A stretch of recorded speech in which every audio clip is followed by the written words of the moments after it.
Aoc has made an embarrassing blunder whilst attempting to criticize US Secretary of State Marco Rubio after he delivered an historic speech in Munich which brought the audience to their feet. Rubio's speech was a pure appeal to Western culture. My favorite part was when he said that American cowboys came from Spain. I thought they came from Winnetou, but I believe the Mexicans and descendants of African enslaved peoples would like to have a word on that.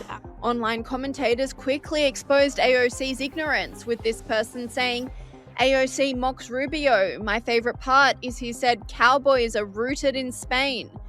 Speak to Mexicans and African slaves. Spain introduced horses to Mexico. And Aoc was further humiliated, with her inaccuracy prompting a community note from X, which read, "The roots of American cowboy culture trace directly back to Spain."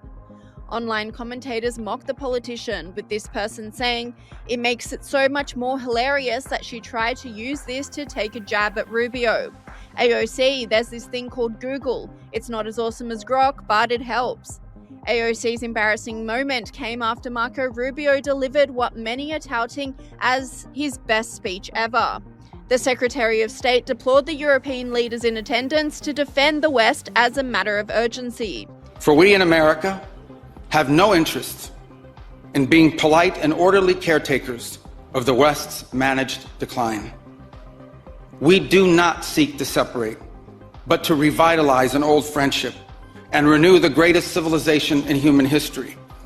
What we want is a reinvigorated alliance that recognizes that what has ailed our societies is not just a set of bad policies.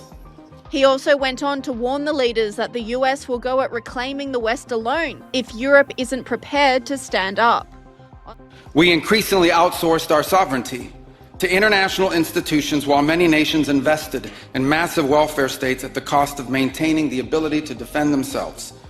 This, even as other countries have invested in the most rapid military buildup in all of human history and have not hesitated to use hard power to pursue their own interests.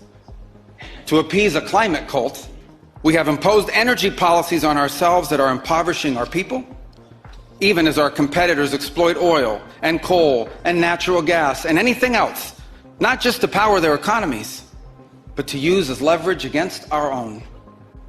And in a pursuit of a world without borders, we opened our doors to an unprecedented wave of mass migration that threatens the cohesion of our societies, the continuity of our culture, and the future of our people. We made these mistakes together. And now, together, we owe it to our people to face those facts and to move forward to rebuild.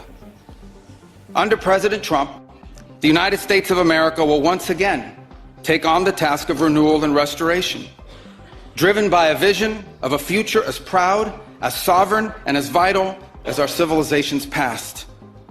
And while we are prepared, if necessary, to do this alone, it is our preference and it is our hope to do this together with you, our friends here in Europe.